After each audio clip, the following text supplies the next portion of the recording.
The Tale of Genji, Oi, Murasaki Shikibu, translated by Yosano Akiko. Aoi no Kimi's condition is getting worse. When rumors began to spread that it was the living spirit of Rokujo no Miyasuda Koro, or that she was possessed by the ghost of her father, the deceased minister, the Lady of Rokujo.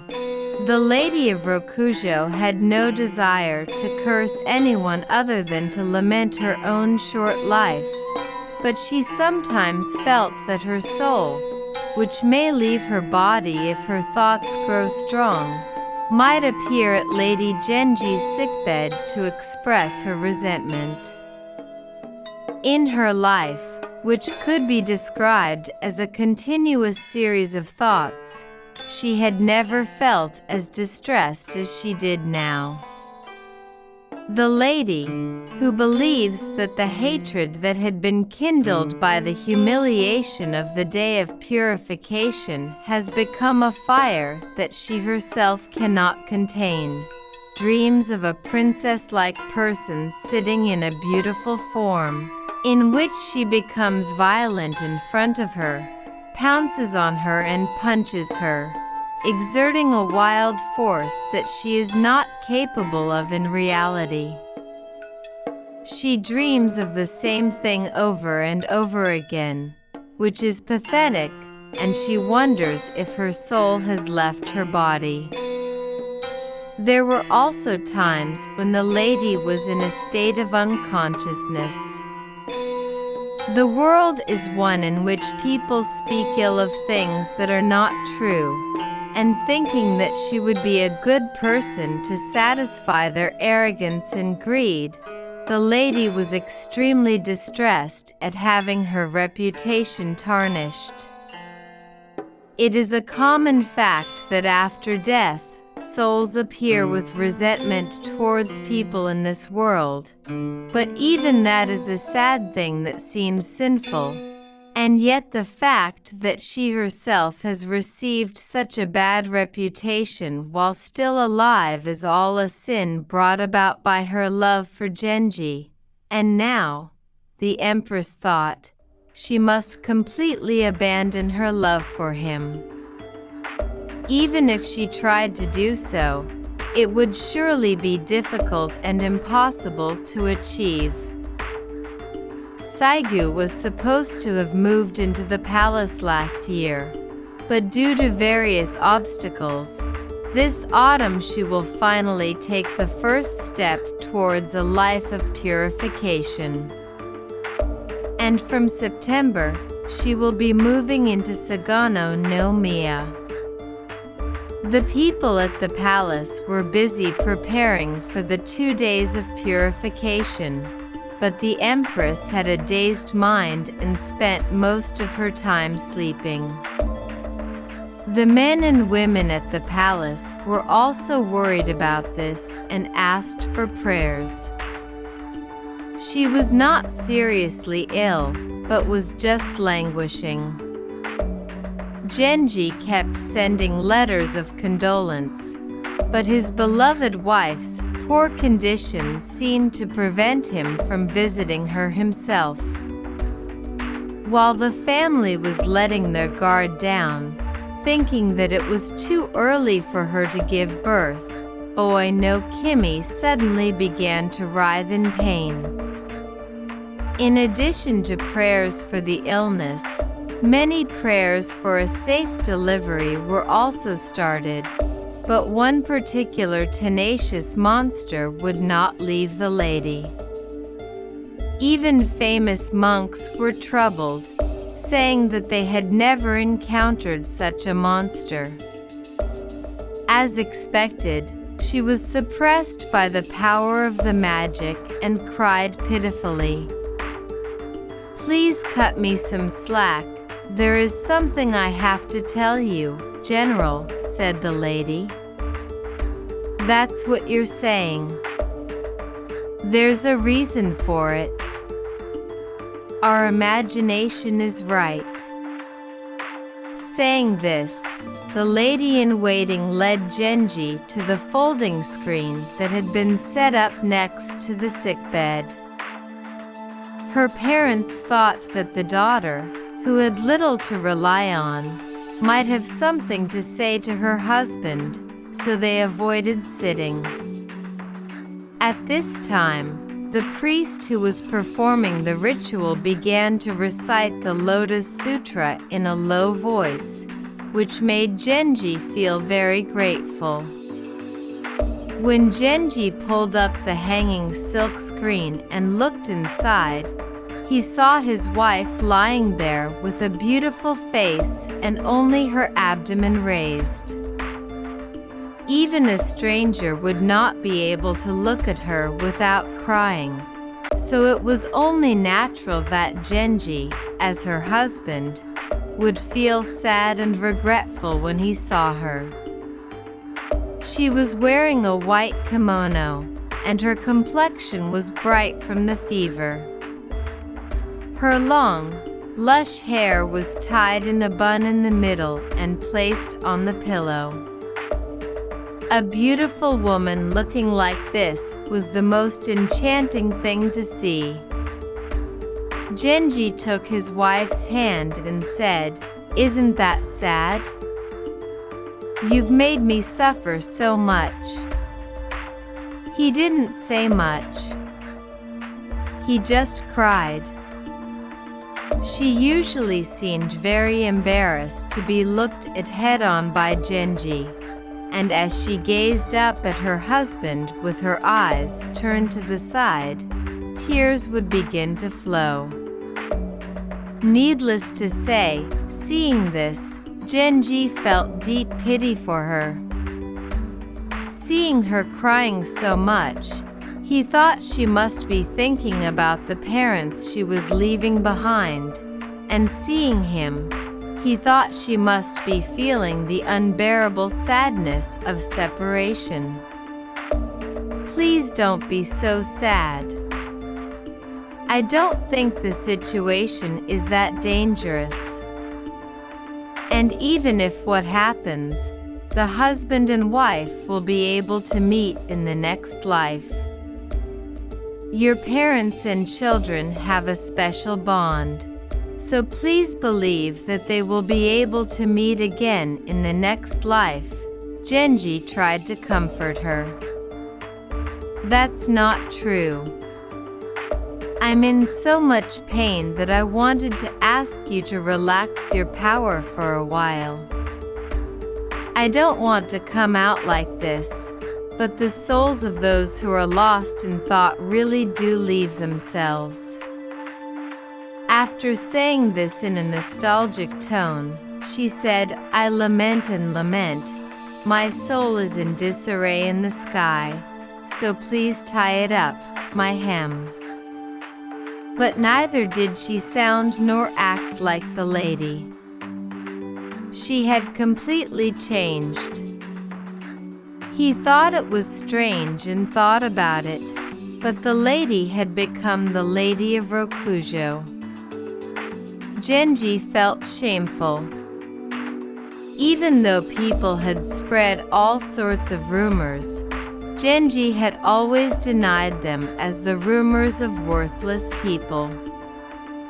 Now, before his very eyes, he had seen the truth. When he thought that such things could happen in this world, he began to feel that life was awful. "Even if you say such things, I don't know who you are. Please tell me your name for sure." After Genji said this, the woman looked even more like the Lady of Rokujo. Genji felt a sense of ill will that could not be expressed in words as shameful. Even as he sensed the ladies-in-waiting approaching, Genji's heart pounded, fearing that they would be recognized. The lady's voice had calmed down a little from the pain of her illness, and the prince sent her some water to drink, thinking that she might feel a little better. Soon after the lady-in-waiting woke him up, she gave birth. Just as Genji was feeling very happy, the monster started making a fuss, complaining that it had been transferred to another human. In addition, since the birth had not yet been completed, there was considerable anxiety. It was at this time that the husband and his parents made a great prayer to the gods and Buddha. Perhaps because of this, everything went off without a hitch, and the head priest of Mount High and the other high priests all proudly returned home, wiping their brows dry.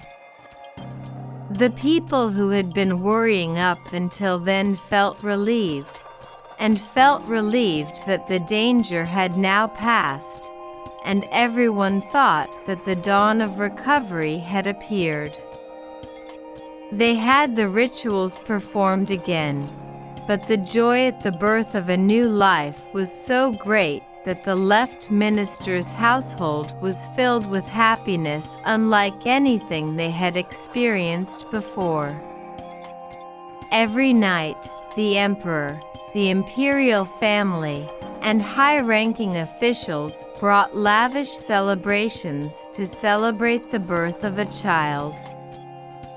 The ceremonies were especially splendid because the baby was a boy. Lady Rokujo could not help but feel uncomfortable when she heard all this talk. She had heard that the lady was no longer in any danger, so she wondered how the baby had been delivered so easily. She thought about this and thought for several days as if she had fainted. When she thought about it, she realized that the fragrance of the goma sesame flowers burned by the monks had permeated her clothes. She was puzzled, so she washed her hair and changed her clothes, but nothing changed. The lady was saddened by the fact that the theory of the living spirit, as it was said by the world, was difficult to deny, and she was worried about what people would think of her, and she was suffering alone, not wanting to talk to anyone about it. This made her feel even more strongly that she had to finally end her love affair.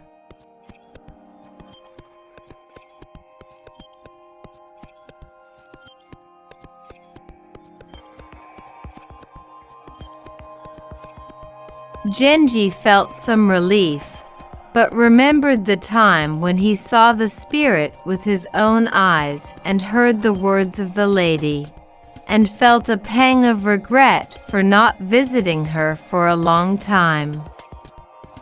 He also doubted in his heart whether he would be able to see her with the same feelings as before, even if he approached her in the future, as long as those ugly memories were still in his mind.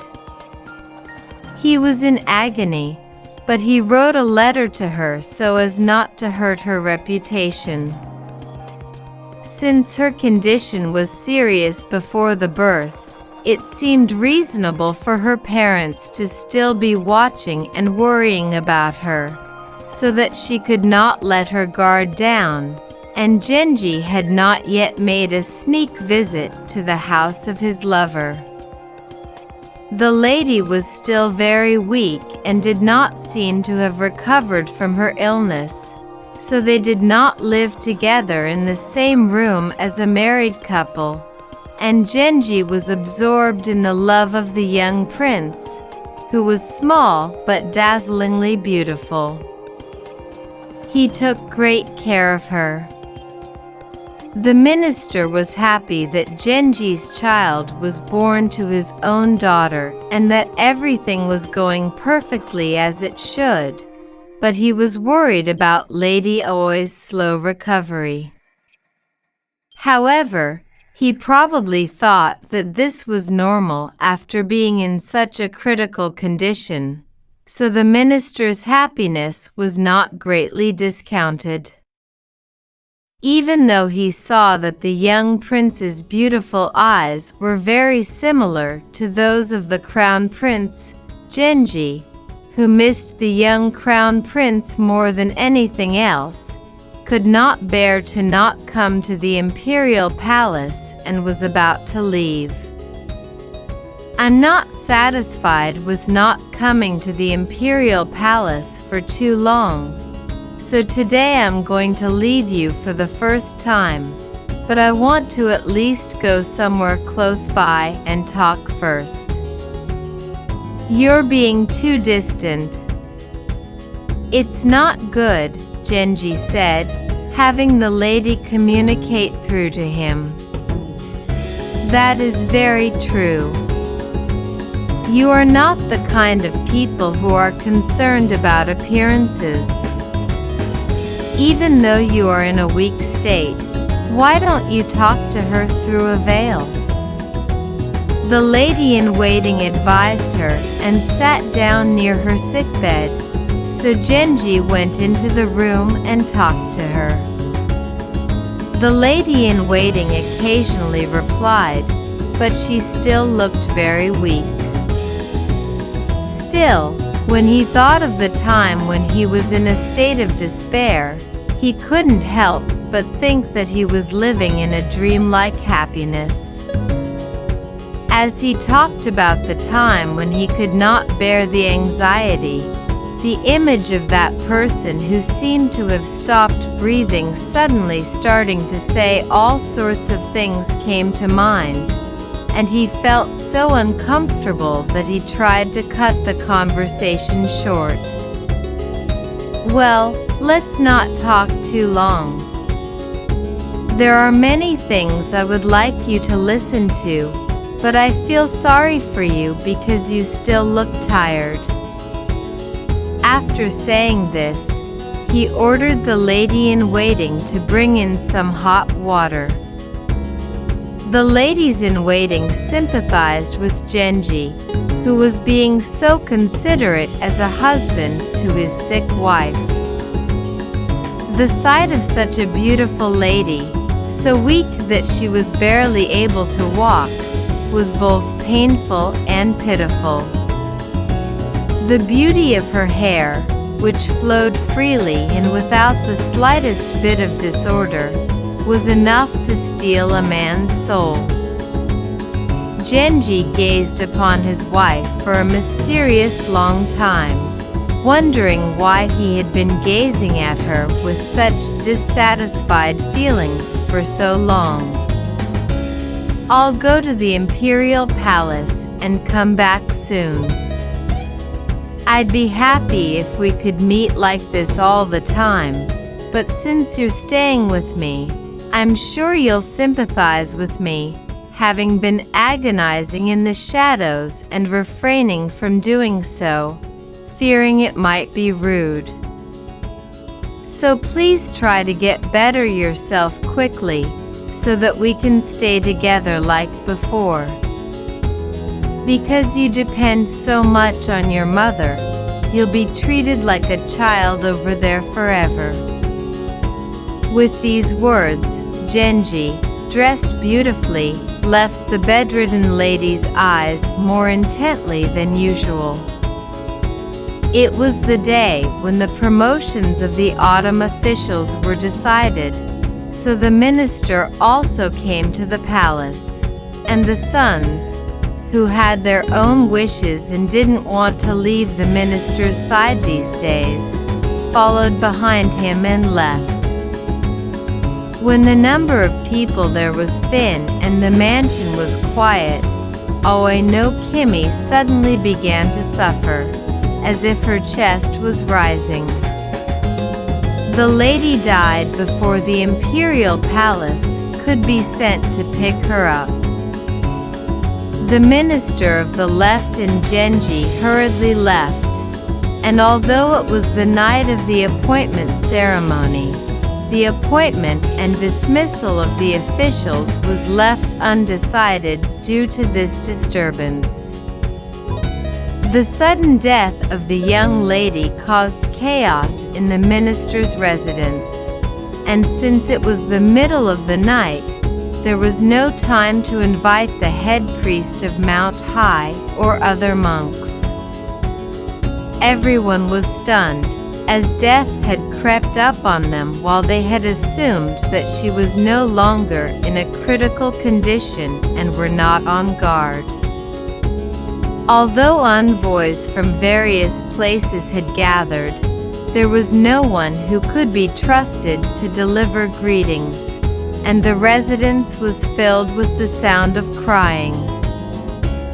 The minister and his wife, and the deceased's husband, Genji, were extremely lamenting.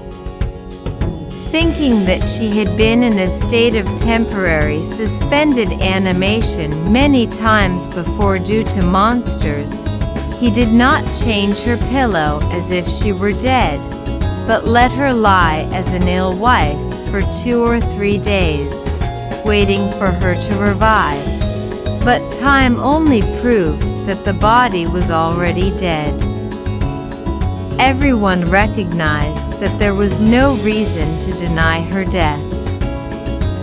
Genji was saddened by his wife's death, but at the same time he felt a deep loathing for life, and was not happy with any of the condolences that came from here and there. The emperor was also saddened, and sent a messenger. The minister was also overwhelmed with tears of joy at the honor his daughter would receive after her death. Following advice from others, the minister even performed cruel and painful methods on the body as a way to revive her, waiting for her to breathe again, but it was all in vain. Several days had passed. It was finally decided to send the lady to the crematorium in Toribino. And so people grieved again. Toribino was filled with people such as the left minister's daughter, the wife of Genji, who was lined up for the funeral ceremony, and the monks from the temples who had gathered to chant Buddhist prayers. The emperor, of course, as well as the empress and the crown prince, arrived at the funeral one after another and read the eulogy. The minister was so heartbroken that he no longer had the strength to stand up. "I am an old man, and I am crying helplessly at the death of a young girl." Everyone was saddened by the minister's words as he cried in shame. It was a large-scale ceremony that lasted all night, but in the end, the body was left in a wide field to be smoked, and everyone returned home at dawn. That was the nature of death, but Genji, who had only lost one lover before, felt a great sense of sorrow. It was the early morning of the 20th of August, and the color of the sky was deep in my heart. Although Genji sympathized with the minister's grief as he wept for his lost child, he could not bear to watch, so he ended up only looking at the sky from his carriage. He could not tell that the rising smoke was real, but it was all a pitiful sight of the clouds.